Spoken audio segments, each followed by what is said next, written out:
అబ్బో ఇక్కడ కేజీ చీరలు కొంటే అర కేజీ చీరలు ఫ్రీ అంట. మంగళ్య షాపింగ్ మాల్ కేజీల్లో సేల్ టన్నుల్లో ఆనందం. బంగాళాఖాతంలో వాయుగుండం బలపడింది. తెలంగాణలో మరో 3 రోజుల పాటు భారీ వర్షాలు కురిసే అవకాశం ఉంది. నైరుతి రుతుపవనాలు చురుగ్గా కదులుతూ ఉన్నాయి. ఉత్తర తెలంగాణ జిల్లాలకు భారీ వర్షాల హెచ్చరిక కూడా జారీ చేసింది వాతావరణ శాఖ. ఈశాన్య తెలంగాణలోనూ వర్షాలు కురిసే అవకాశం ఉందని వాతావరణ శాఖ అధికారులు చెప్తున్నారు.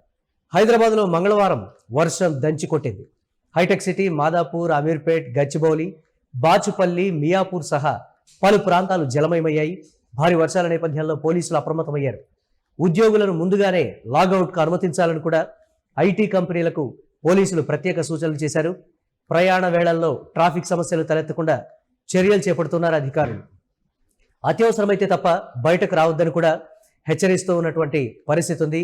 గతంలో కూడా లాగిన్ విధానాలు, అలాగే సాయంత్రం పూట వర్షం విపరీతంగా కురుస్తున్నటువంటి నేపథ్యాన్ని ఐడెంటిఫై చేసినటువంటి ప్రభుత్వం విడతల వారీగా దీనికి సంబంధించి షిఫ్ట్లు వేయాలని కూడా ఐటీ కంపెనీలకైతే జారీ చేసినటువంటి పరిస్థితి ఉంది. ఎక్కువగా గచ్చిబౌలి, హైటెక్ సిటీ, మాదాపూర్ ఇలాంటి రద్దీ ఉన్నటువంటి ఐటీ ప్రాంతాల్లోనే ఎక్కువగా ట్రాఫిక్ స్తంభించిపోతున్నట్లుగా కూడా అధికారులు గుర్తించినటువంటి పరిస్థితి ఉంది. దీనికి సంబంధించి బంగాళాఖాతంలో ఏర్పడినటువంటి వాయుగుండంగా మారనున్న నేపథ్యంలో ఆంధ్రప్రదేశ్, తెలంగాణలో మంగళవారం పలు జిల్లాల్లో భారీ వర్షాలు కురిసేటువంటి అవకాశం ఉందని అయితే వాతావరణ శాఖ వెల్లడించింది.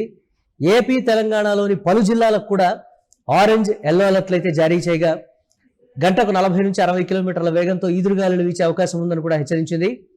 ఏపీ, తెలంగాణకు వాతావరణ శాఖ శుభవార్త చెప్పిందని చెప్పాలి. మరోవైపు బంగాళాఖాతంలో ఏర్పడిన వాయుగుండం తీవ్ర వాయుగుండంగా మారబోతోందని తెలిపింది. దీంతో ఏపీ, తెలంగాణలోని పలు జిల్లాల్లో ఆరెంజ్, ఎల్లో అలర్టులు జారీ చేసింది. మంగళవారం ఆయా జిల్లాల్లో తేలికపాటి నుంచి మోస్తరు భారీ వర్షాలు కురిసే అవకాశం ఉందని కూడా వాతావరణ శాఖ కీలకంగా ప్రకటించింది. ఈదురుగాలులు వీచే అవకాశం ఉందని కూడా పేర్కొంది. అమరావతి వాతావరణ కేంద్రం ప్రకారం ఆంధ్రప్రదేశ్లో అక్కడక్కడ భారీ వర్షాలు కురిసేటువంటి అవకాశం ఉంది.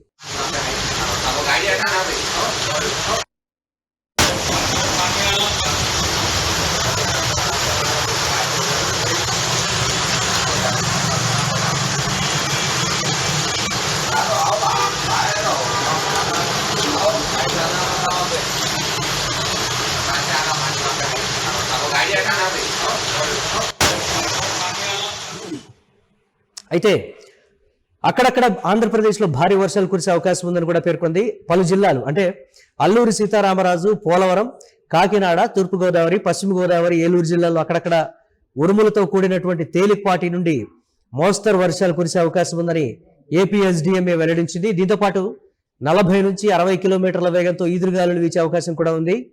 అదేవిధంగా శ్రీకాకుళం, విజయనగరం, బాపట్ల, శ్రీ సత్యసాయి, తిరుపతి జిల్లాల్లో చెదురుముదురుగా తేలికపాటి నుంచి మోస్తరు వర్షాలు కురిసే అవకాశం ఉందని పేర్కొంది. ఉరుములు, మెరుపులు ఉన్నప్పుడు చెట్లు, హోర్డింగులు, విద్యుత్ స్తంభాల కింద నిలబడవద్దని కూడా హెచ్చరించింది. తెలంగాణ రాష్ట్రంలో కూడా చాలా చోట్ల వర్షాలు కురిసేటువంటి అవకాశం ఉందని కూడా హైదరాబాద్ వాతావరణ కేంద్రం తెలిపింది. భారీ వర్షాలు అక్కడక్కడ కురిసేటువంటి అవకాశం ఉందని, గంటకు 30 నుంచి 40 కిలోమీటర్ల వేగంతో బలమైన ఉపరితల గాలులు వీచే అవకాశం ఉందని కూడా చెప్తోంది. ముఖ్యంగా పెద్దపల్లి, కరీంనగర్, సిద్దిపేట, మెదక్, యాదాద్రి, మేడ్చల్, అలాగే హైదరాబాద్, రంగారెడ్డి, వికారాబాద్, నల్గొండ, సూర్యాపేటలో వర్షాలు కురిసే అవకాశం ఉందని కూడా పేర్కొంది. వీటితో పాటు అక్కడక్కడ భారీ వర్షాలు కురిసే అవకాశం ఉందని కూడా వాతావరణ శాఖ చెప్తోంది. అయితే హైదరాబాద్ మీద ఎఫెక్ట్ మాత్రం భారీగా ఉండేటువంటి అవకాశం ఉంది. అటు ఆంధ్రప్రదేశ్ విషయంలో అల్లూరి సీత అంటే ఉత్తరాంధ్ర మీద భారీగా ఎఫెక్ట్ పడేటువంటి అవకాశం ఉంది. హైదరాబాద్ పర్టికులర్గా తెలంగాణ రాష్ట్రంలో ఎఫెక్ట్ అయ్యేటువంటి ఛాన్సెస్ ఎక్కువగా ఉన్నాయనేటువంటి మాట. ఎల్నినో, సూపర్ ఎల్నినోకి సంబంధించి ఎప్పుడు వర్షం పడుతుంది, ఎప్పుడు వర్షం పడదు అని కూడా చెప్పడానికి లేనటువంటి సిచ్యువేషన్స్ అయితే ఉన్నాయి. ఉంటే ఆకస్మికంగా ఉధృతమైనటువంటి వరద రూపంలో వర్షం రావచ్చు, లేదా పూర్తి స్థాయిలో వర్షం కనుమరుగైపోవచ్చు అనేటువంటి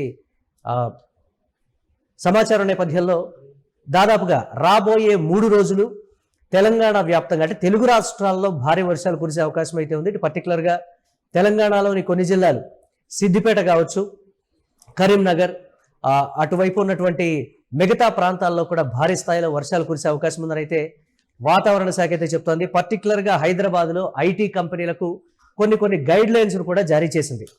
విపరీతమైనటువంటి ట్రాఫిక్ రద్దీ ఉండే సమయం సాయంత్రం 5 గంటల నుంచి రాత్రి 10:30 వరకు ఐడెంటిఫై చేసింది. ఆయా ప్రాంతాల్లో చినుకు పడితే ఏ స్థాయిలో ట్రాఫిక్ స్తంభించిపోతుంది అనేది కూడా గతంలోనే గుర్తించి కొన్ని గైడ్ లైన్స్ అయితే రూపొందించినటువంటి పరిస్థితి. ఒకేసారి ఆఫీసుల నుంచి ఎవరూ కూడా ఇంటికి వెళ్ళేటువంటి ప్రయత్నం చేయొద్దు. మీ పని వేళలకు గంట ముందు కానీ లేకపోతే గంట తర్వాత కానీ మీరు బయటకు వెళ్ళండి అనేటువంటి మాట కూడా చెప్తున్నారు. ఒకవేళ ఈ ట్రాఫిక్ రద్దీలో కానీ ఇరుక్కుంటే మాత్రం డెఫినెట్గా 4-5 గంటల పాటు మీరు హైదరాబాద్ ట్రాఫిక్ లో ఇరుక్కోవాల్సినటువంటి పరిస్థితులు ఉంటాయనే ఒక హెచ్చరికను కూడా జారీ చేస్తుంది. మరి ఐటీ కంపెనీలు ప్రభుత్వం ఇచ్చినటువంటి గైడ్ లైన్స్ ను పాటిస్తున్నాయా అంటే పాటించడం లేదనే చెప్పాలి. ఎందుకంటే దీనికి కారణం పని వేళల్లో ఇమీడియట్ గా కూడా మార్పు తీసుకొని వస్తే విదేశీ ప్రాజెక్టులు కావచ్చు లేకపోతే ఇతరత్ర కంపెనీల పనివేళలు ఆయా దేశాలతో ముడిపడి ఉంటాయి కాబట్టి ఇమీడియట్ గా దాన్ని మార్చడం కుదరదు. కాబట్టి ఎక్సెస్ గా ఉండే అవకాశమే ఉంది తప్ప ఒక గంట ముందుగా వెళ్ళేటువంటి పరిస్థితి అయితే ఐటీ కంపెనీల విషయంలో లేదనే చెప్తున్నారు ఐటీ ఉద్యోగులు. ఏది ఎలా ఉన్నప్పటికీ కూడా చినుకు పడితే చిత్తడిగా మారేటువంటి హైదరాబాద్లో ఐటీ ఉద్యోగులు పడరాని పాటలు పడుతున్నామని కూడా వారు చెప్తున్నటువంటి సిచ్యువేషన్. మరి ఈ ట్రాఫిక్ రద్దీ సమయంలో ఒకవేళ బయటకు వస్తే మళ్ళీ ఇంటికి వెళ్ళేటప్పటికి ఎంత సమయం పడుతుంది అనేది కూడా ఒక ప్రశ్నగా మారినటువంటి సిచ్యువేషన్. రాబోయే 3 రోజులు జాగ్రత్తగా ఉండాలని కూడా వాతావరణ శాఖ అధికారులు అయితే కీలకంగా చెప్తున్నటువంటి పరిస్థితి ఉంది. మనం చూస్తున్నాం గత కొన్ని రోజులుగా కొన్ని రాష్ట్రాల్లో కురుస్తున్నటువంటి విపరీతమైన వర్షం. గుజరాత్లో పర్టికులర్గా చూస్తే దాదాపుగా కొన్ని ప్రాంతాలన్నీ కూడా 4-5 అడుగుల మేర ఎక్కడికక్కడ మునిగిపోయినటువంటి పరిస్థితి. ఇప్పటికీ కూడా ఆ ప్రాంతాల్లో సాధారణ పరిస్థితులు నెలకొనలేదు.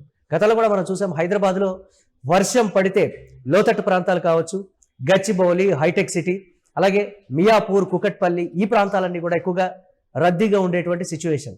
ఒకవేళ వర్షం పడితే ఏ స్థాయిలో ట్రాఫిక్ జామ్ అవుతుందో అందరికీ తెలిసినటువంటి పరిస్థితే. వర్షాన్ని బట్టి సమయాన్ని బట్టి మీరు ఇంటికి బయలుదేరాలని కూడా ప్రభుత్వం అయితే సూచిస్తుంది. మరి కంపెనీలు ఈ గైడ్ లైన్స్ను పాటిస్తాయా? ఎంప్లాయీస్కి సంబంధించి విలువైనటువంటి సమయాన్ని మేమైతే పోగొట్టుకోమని అయితే ఐటీ కంపెనీలు చెప్తున్నాయి. చూడాలి ఏ విధంగా ఉండబోతుంది అనేది.